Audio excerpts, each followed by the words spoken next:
and welcome to 54. Thank you for tuning in. It's always so amazing being in your company. Oh, thank you. I actually wasn't talking about you, but the viewers on the other hand, though. Oh, excuse me. I don't know about you, but I love entertaining the viewers. Yes, we have nothing but fun right here on 54. And we have so much enjoyment doing it. I think we actually have the best jobs ever, don't you think? It's nothing but fun on top of fun, Fun, top of fun, guys. Fun sandwich filled with more fun. Yeah, but on the other hand though, Kirsty, tell us more. Today on 54. Today on 54, we're pleased to be inviting Nigerian-born Moyin Oloruntoba into studio. We certainly had loads of fun putting up to the challenge. And what a fun-filled day we had at Africa's biggest Kite Festival. You don't want to miss it. Oh, hey! We always bring you guys the best of entertainment right here on 54.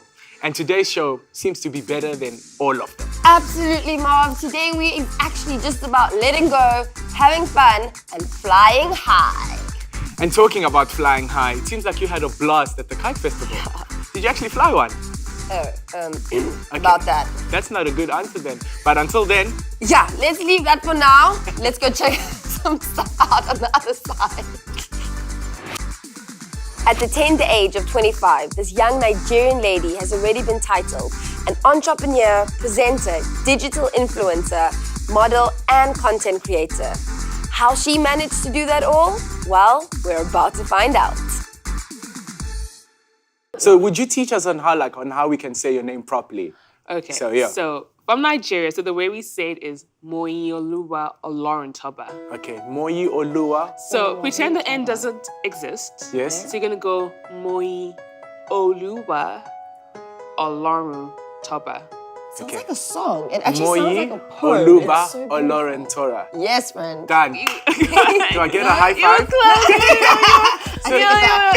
So close. You're close. Speaking about your name, Yes. Can you tell us what does it mean? Where does it Yeah. come from? Is it Yeah, beautiful? so like I said, from Nigeria, Yes. and my name is Yoruba, and it means to worship God. To worship God. Yeah, it is God also. That's quite good. You've done so much. You're such an inspiration to women and to young South Africans Thank you. who are like, I feel like people are waiting for opportunities to happen. And it Yeah. seems like you just went out there and you said, I want to be a presenter, I want to Yeah. be speaking to people, I want to be on social media. YouTube. And you did it, girl. Yeah. Like you started those waves. I'm sure the process hasn't been that easy. Has the struggles The been? and challenges. how have Yeah. you- I really want to know about the challenges. Well, I studied marketing. That's what I studied. So I got into that, and I worked for a marketing agency. Kind of did the normal thing, graduate, get a job, that kind of vibe. But I've always loved the entertainment industry. And I think sometimes as a Christian, many people like entertainment and Christianity just doesn't mix. Wait. Yeah, I actually have some friends that are like, no, you can't be saved in the entertainment industry. I have some friends who are legit. That's what they say, and that's what they Hands on believe. you, like what? They just don't think it will work. They feel like I'm gonna cave in one way or another. Yeah. So the transition from moving to my full-time job as a digital strategist to entertainment, where there's no right way of getting into the industry. It's a very kind of like, gosh, there's 1,001 ways to get in. So I needed to figure out how I could work on my craft, become a really good presenter, because anytime we go for auditions, people are like, okay, so what have you done? I'm like, nothing really bad. I've been around for 3 months. Yeah, things like that. So I was very determined to work on my craft. Yeah. And I am very much obsessed with YouTube. I know the big YouTubers. I've been obsessed with YouTube for about 8 years, 8-9 years. Very long time. What were people doing without YouTube? And how did people know how to groom their eyebrows? I don't know how they survived it. I tell people, know? after devotions in the morning, go to the shower, then YouTube is on. I get ready with YouTube. I'm literally, my entire day is with YouTube. Word. So you start I'm your day with obsessed. devotions? Yes, I do. Okay, and how does that impact the rest of your your day? Very much so. I have to have my devotions in the morning. If I don't have it in the morning, it's not going to happen the rest of the day. What is the day with devotions and what does the day without devotions look like? Day with devotions is very focused. Yeah. I do, I sit down and read the word, pray, but I also kind of write down my tasks for the day, hand it over to God and be like, okay, God, this is what I need to do, what's going to happen, all of that. So that process is quite important for me. Because people want to do things in their own strength, and they just want to hold on to everything. And starting your day off like that and actually handing it over. I think my life is just so crazy. Nobody could predict what I am doing 5 years ago. So for me, it's like I can't walk in my own strength because even I didn't know I'll be doing this 5 years ago. You understand what I mean? So I better walk with somebody who knows what's going on and stick with that and then try and do my own thing, because trust me, I'm going to screw up my own life. So I tell a lot of our youth, because I'm a campus leader at church, and I tell a lot of our youth. I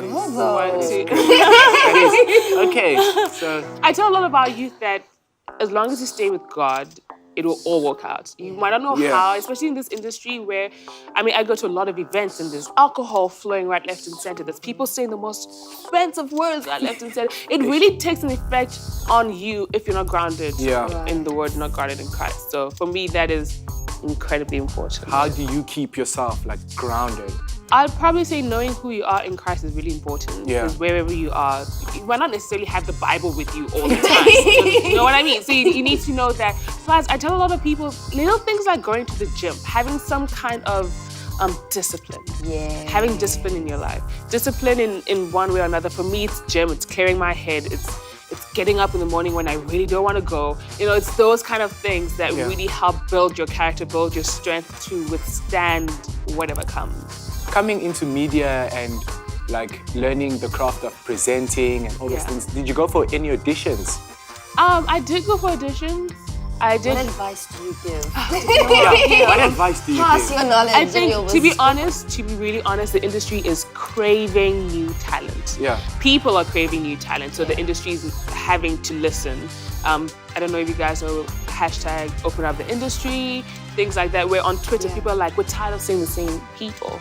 And so with newcomers, you just need to work on your craft in one way or another. And there's no excuse nowadays. If you want to be on radio, start a podcast. If you want to be on TV, be on YouTube. Like there's literally no excuse. So somebody who comes to me is like, oh my gosh, I want to present. What have you done? Because everything's really in your hands now.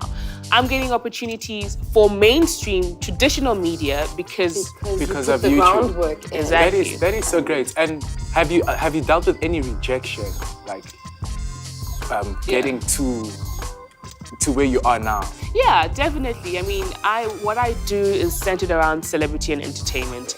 And so for the longest time, I did not tell people that I was behind the A1. Because I felt that people didn't take me seriously because I was just this random girl who wanted to be in front of the TV. That kind of perception. And so I was dealing with... Do you think that was your mindset, or do you think that they actually thought that way? Oh, no, they thought that way. Okay. Yeah, I definitely need that. So for me, when I was dealing with PR companies that would handle the likes of AKA and Mikasa and things like that, so I just said it was a company. I was representing a company. I was working for a company. And so it was a business-to-business transaction rather than a business-to-person.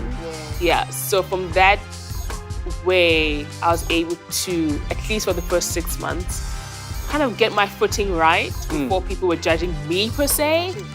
But then by the time everyone knew it was me, I did get some flack. A lot of people were like, oh, wait, but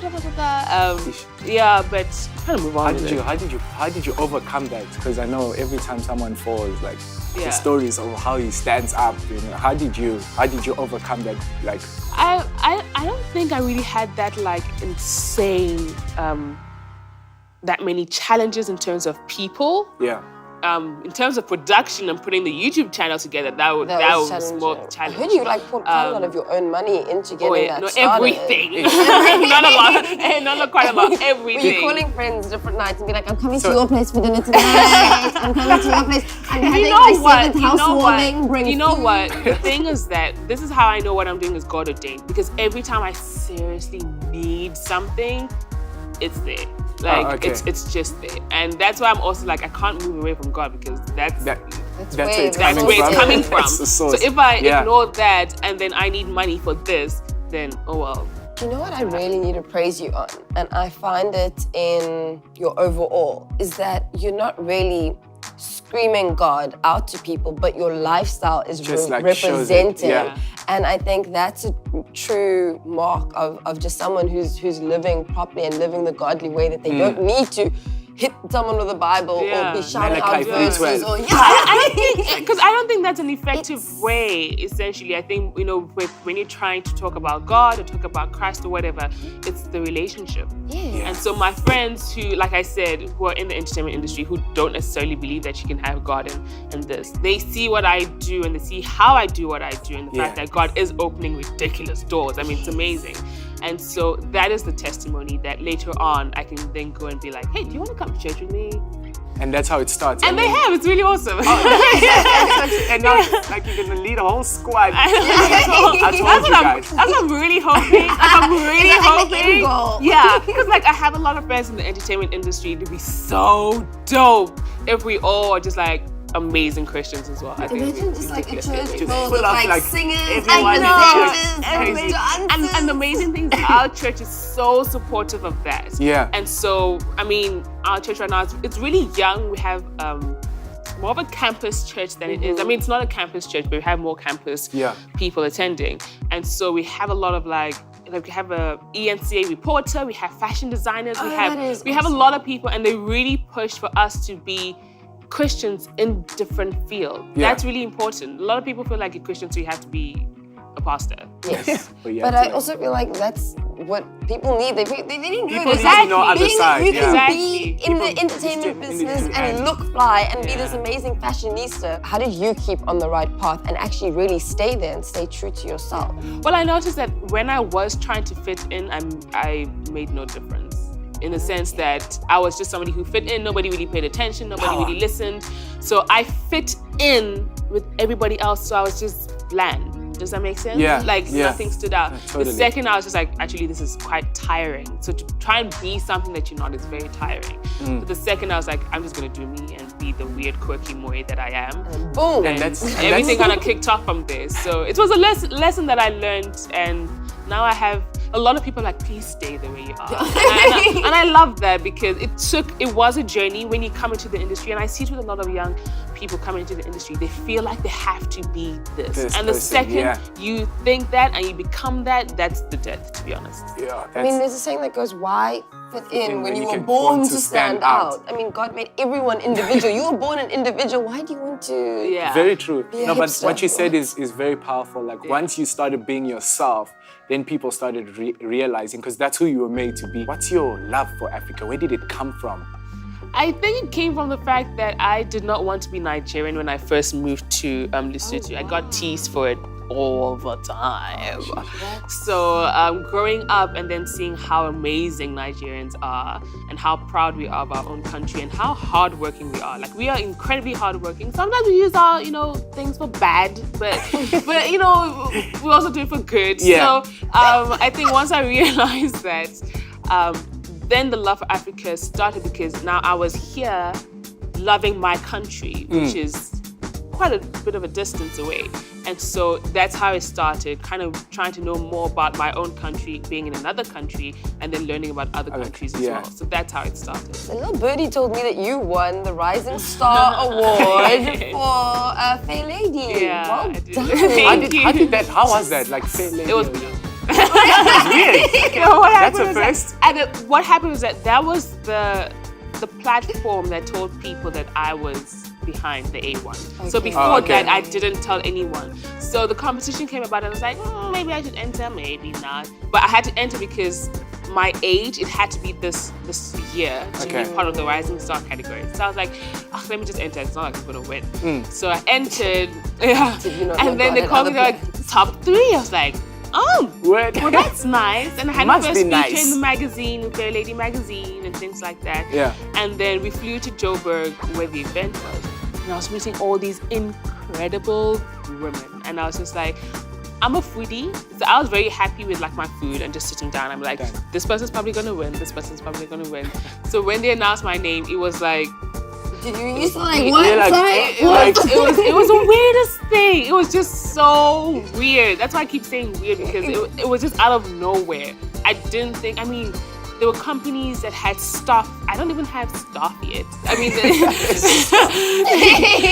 With stuff, and they're distributing here and having their stuff here. But it was so awesome that they believed in the future of online and they believed in the future of online media. So you have been in Nigeria and you've been in Cape Town. Where else have you traveled to? Lesotho, that's where we lived, when we first came down to Southern Africa, and Swaziland. So that's interesting. I haven't lived there, but I've been there. So yeah. And how's your knowledge on Africa? On the people and the way they do things, good, but on the history and geography, I don't know. So she asked you, because we have a quiz on our show, okay? Okay. Where we quiz you on Africa. So now you have to remember, this is hardcore quiz. We want to see how good you are with your Africa. So are you ready for this? I'm nervous, but let's do this. Yeah. I have faith in you. Faith in you. Let's do this. Put it Let's in. do this. Let's all shout Moyin. Moyin. It's like...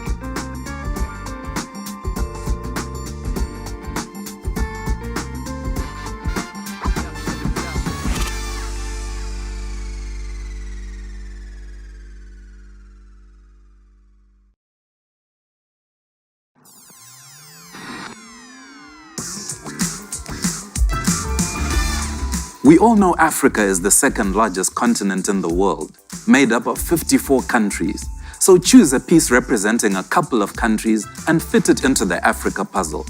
You will then be tested on your knowledge. And if your general knowledge is less than general, Ray is there to put you back on track. Your score will be added to the 54 scoreboard. The aim is to try and remain at the top of the board.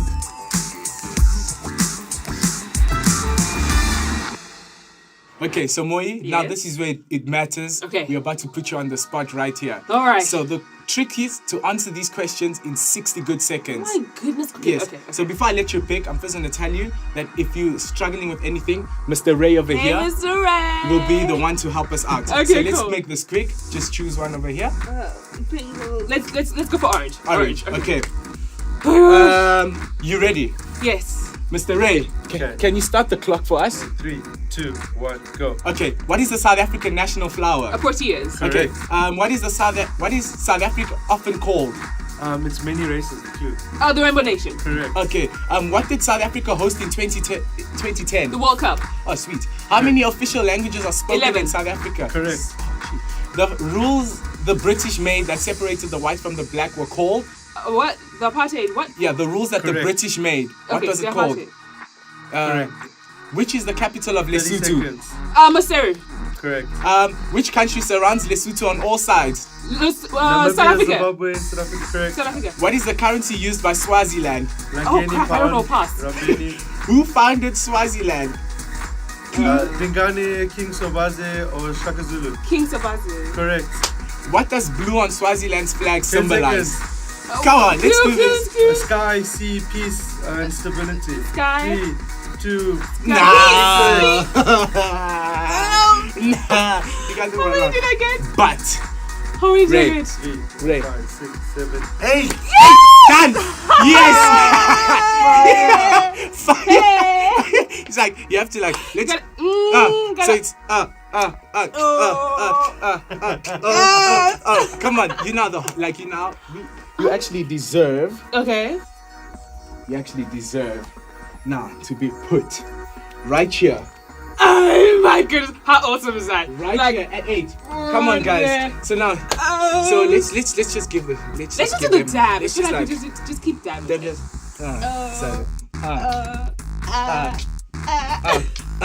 That's got to be girl power. Like nobody has done that. She topped the scoreboard at 8. I don't understand why you're so surprised. That girl is amazing. She's dedicated, she's focused, and she's such a go-getter. Why would you expect anything less? How much focus and enthusiasm did you put in flying a kite? I'm actually done with your questions. It's a sore subject, okay? But guys, I had the biggest blast at the Kite Festival. I loved every moment, and guess what? I actually bumped into someone you might recognize. Let's see who that is.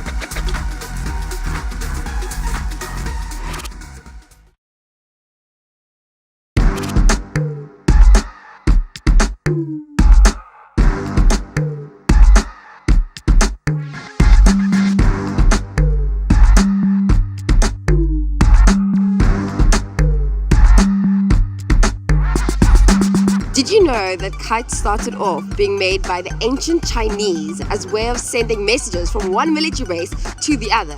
Fast forward to the present, and kites have become one of the world's most favorite pastimes loved by families all around the world. I'm standing in a workshop where we're actually busy building kites. So, I think it's time for me to roll up my sleeves, kick these shoes off, and put my kite making skills to work. Let's go. Wow, please tell me what's going on here. This looks really intricate. I'm doing a kite here, and it's a very simple and straightforward process. Okay, well, to my eye, this does not look simple. It looks like it's taken a lot of time and effort. I mean, did you study for this? Is there a university that you went to? Like, did you take a course? No, not at all. I didn't go to university. I actually started this morning. Wow. A gentleman just showed us how to connect the pieces. We start with the center. We connect this part and this part, which is here. And then from this, you extend this part this way. So you say that this is quite simple. Do you think that I'd be able to do it? You can do it. Awesome. Let's get down to work.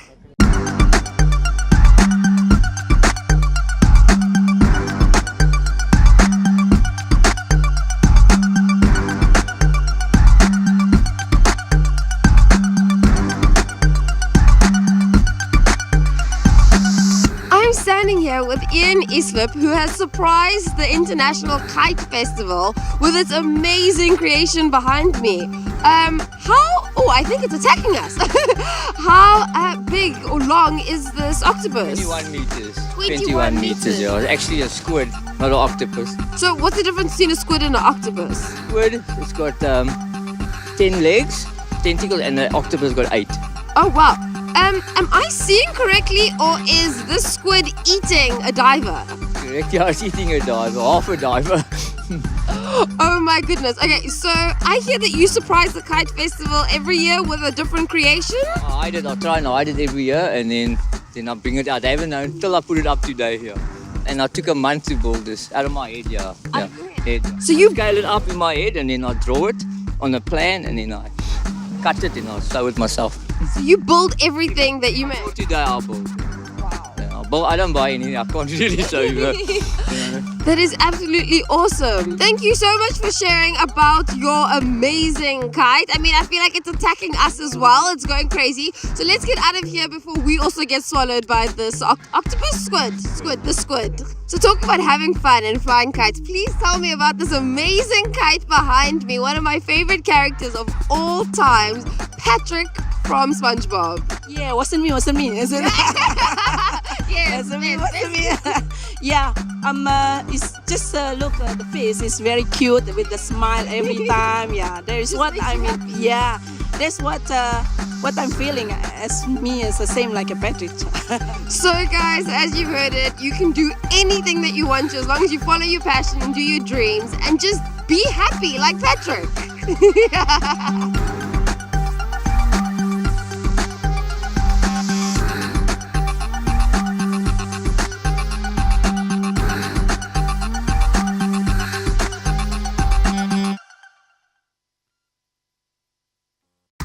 Wow, how amazing was that, hey? It was so awesome. I love the fact that such a fun event you could actually draw so much from. Yeah, very true. It's easy. You need the hand of God to pilot you. Then you need Jesus for the strong connection. And then the Holy Spirit to help us perform better. Absolutely. I think it's so beautiful that the process of flying a kite is the perfect analogy for how God works in our lives. I know, it's amazing, hey? So I hope you guys had fun with us today watching me kick my shoes off at that Kite Festival. But please write in and tell us all about your experiences. And by that as well, you could also tell us on how you flew past your life challenges and life circumstances. And you can do that on www.facebook.com/FiftyFour show or at 54show@oneafrica.tv. Or you could write us in and check out our website at www.oneafrica.tv. Until then, remember, you were born to fly.